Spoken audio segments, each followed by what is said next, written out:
मुख्यमंत्री योगी आदित्यनाथ को बागपत पहुंचे।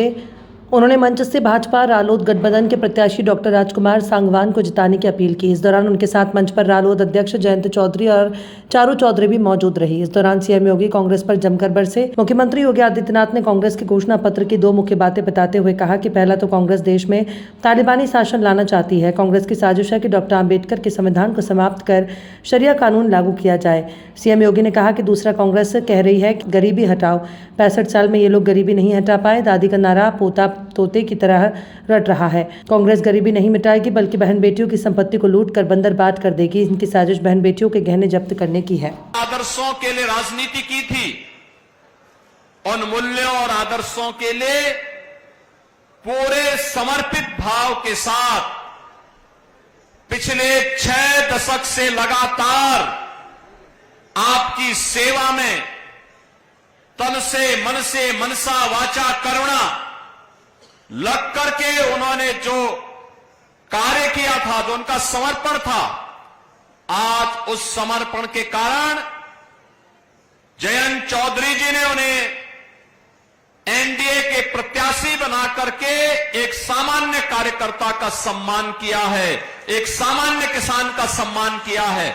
और सचमुच इसके लिए प्रधानमंत्री मोदी जी और चौधरी जयंत जी को मैं हृदय से धन्यवाद देते हुए आप सबके प्यार के लिए, जो स्नेह आपका डॉक्टर राजकुमार सांगवान जैसे कार्यकर्ताओं को मिल रहा है, इसके लिए भी मैं आप सबका हृदय से आभार व्यक्त करता हूं, धन्यवाद देता हूं। बहनों और भाइयों, जब चौधरी साहब का नाम भारत रत्न के लिए आया, हम सबका हृदय गदगद हो गया, क्योंकि यह किसान का सम्मान था। हमारे अन्नदाता किसान का सम्मान होगा तो देश समृद्धि के नए सोपान को प्राप्त करेगा।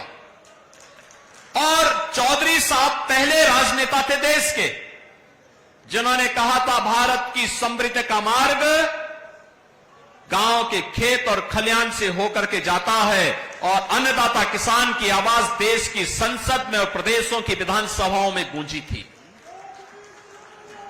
और आज चौधरी साहब को भारत का सर्वोच्च नागरिक सम्मान देकर के प्रधानमंत्री मोदी जी ने किसान का सम्मान किया है, अन्नदाता किसान को मान्यता दी है।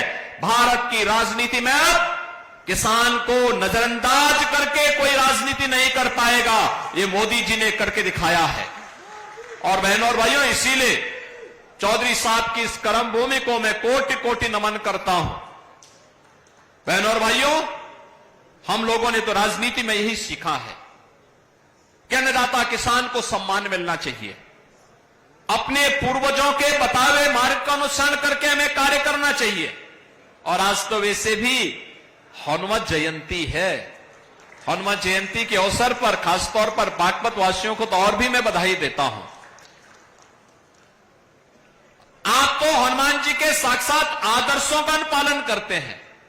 जो कार्य करना है सीधे धड़ल्ले से कर लो, कोई इधर उधर की लौंग लपेट नहीं।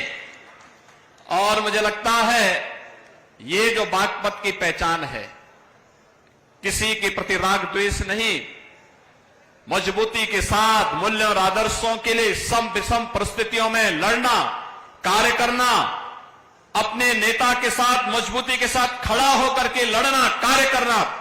बहनों और भाइयों, ये बहुत मजबूत स्थिति है, अच्छी बात है। मैं आज इसीलिए आपके पास आया हूं। चुनाव चल रहे हैं, कोई संदेह नहीं कि डॉक्टर राजकुमार सांगवान यहां से अब विजयी न हो, एकदम विजयी होने जा रहे हैं, कोई संदेह नहीं। आपका जो स्नेह मिला है, चौधरी साहब की आवाज, चौधरी चरण सिंह जी की, चौधरी अजीत सिंह जी की आवाज, भारतीय जनता पार्टी और राष्ट्रीय लोक दल की आवाज, अब बागपत के माध्यम, बागपत की इस आवाज को डॉक्टर राजकुमार सांगवान देश की संसद में रखेंगे। लेकिन बहनों और भाइयों, फिर भी कोई चुनाव या युद्ध हमेशा जब तक परिणाम न दे दे तब तक हमें उसके लिए निरंतर प्रयास और तैयारी के साथ काम करना होगा। और आज मैं इसीलिए आपसे कहने के लिए आया हूं एक तरफ भारतीय जनता पार्टी राष्ट्रीय लोकदल का गठबंधन है, दूसरी तरफ कांग्रेस, समाजवादी पार्टी और अलग अलग धड़ों में बटे हुए दल हैं जो अपने राज्यों में तो एक दूसरे के खिलाफ लड़ रहे हैं, लेकिन राष्ट्रीय स्तर पर मोदी जी को रोकने के लिए वे इंडी गठबंधन बना करके उनके द्वारा कहीं न कहीं बैरियर बनाने का प्रयास हो रहा है। आप देखो उनकी सोच ही क्या। जब कांग्रेस के घोषणा पत्र को आप देखते हैं, दो बातें उन घोषणा पत्र में नजर आती हैं। एक, कांग्रेस कहती है कि हम व्यक्तिगत कानून को लागू करके सरिया कानून को लागू करवा देंगे। इसका मतलब बाबा साहब भीमराव अंबेडकर के द्वारा बनाए गए संविधान के लिए ये लोग खतरा पैदा करना चाहते हैं, यानी देश के संविधान को एक खतरे में डालना चाहते हैं। तालिबानी शासन लागू करना चाहते हैं। क्या हम तालिबानी शासन को स्वीकार करेंगे? क्या ये देश तालिबानी शासन को स्वीकार करेगा? और दूसरी तरफ क्या कहते हैं?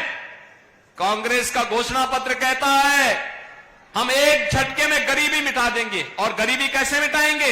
यानी आपकी संपत्ति को हड़प करके बेटी और माताओं के, बहनों के जो उनके गहने होंगे उनको ये लोग जब्त करवाने की साजिश रच रहे हैं। यानी देश को तो इन्होंने 60 दशक 6 दशक तक लूटा और अब कह रहे हैं कि हर संपत्ति पर ये लोग डकैती डाल करके उसको जबरदस्ती अपने कब्जे में ले लेंगे और फिर उसका बंदर बांट करेंगे। क्या आप स्वीकार करेंगे कांग्रेस की उसी चेष्टा को? बहनों और भाइयों, सही मायने में अगर आपने देखा है जो नारा दादी ने दिया वही आज तोती की तरह पोता भी वही रट रगाई बैठा हुआ है। गरीबी हटाएंगे। अरे कब गरीबी हटाएंगे? 65 वर्षों तक शासन करने का अवसर मिला, तब तो कुछ नहीं कर पाए। और आज जब सत्ता से बेदखल भारत की जनता जनार्दन ने कर दिया है, अब उनको फिर गरीबी हटाने की बात नजर आ रही है। बहनों और भाइयों, मैं इसीलिए कहने के लिए आया हूं, गरीबी सही मायने में किसी ने हटाई है और उसको हटाने का कार्य किया है। ये केवल आंकड़े नहीं, हकीकत है। वीपी न्यूज, खबर सिर्फ सच की।